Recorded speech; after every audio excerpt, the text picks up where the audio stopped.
तर आज शिवसेना आमदार पात्रता प्रकरणावर निर्णय येणार आहे आणि हा निर्णय ऐतिहासिक असेल। यावर ठाकरे गटाचे आमदार अजय चौधरी यांच्याशी बातचीत केली आहे आपल्या प्रतिनिधी मीनाक्षी म्हात्रे यांनी। शिवसेना उद्धव बाळासाहेब ठाकरे पक्षाचे आमदार अजय चौधरी आहेत। सर, काय सांगाल?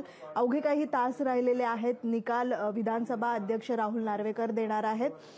काय वाटतं, निकाल कोणाच्या बाजूने लागेल? काय वाटतं? निकाल सत्याच्या बाजूने लागेल।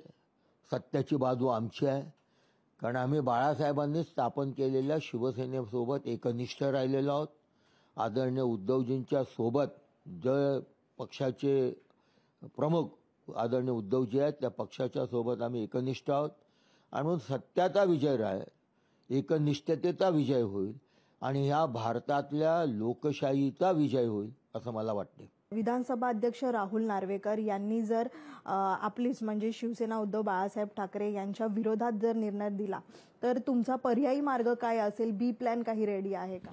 ना, आम्ही शेवटी आमच्याकडे सर्वोच्च न्यायालयात जाण्याशिवाय दुसरा पर्याय नाही आणि सर्वोच्च न्यायालयाने जो निर्णय दिला तेव्हा त्यांनी ते सांगितलं की तुम्ही निर्णय घ्या, अध्यक्षांचे जे अधिकार आहेत, नंतर जर ज्यांना नाही निर्णयाच्या विरोधामध्ये जर न्याय मागायचा असेल तर आमचे दरवाजे उघडे आहेत। आम्ही सर्वोच्च न्यायालयाचे दरवाजे ठोठावू पुन्हा एकदा। व्हिडिओ जर्नलिस्ट निकेश मोरेसह मीनाक्षी म्हात्रे, लोकशाही मराठी न्यूज, मुंबई। लोकशाही मराठी ऐका, पहा, जागरूक रहा।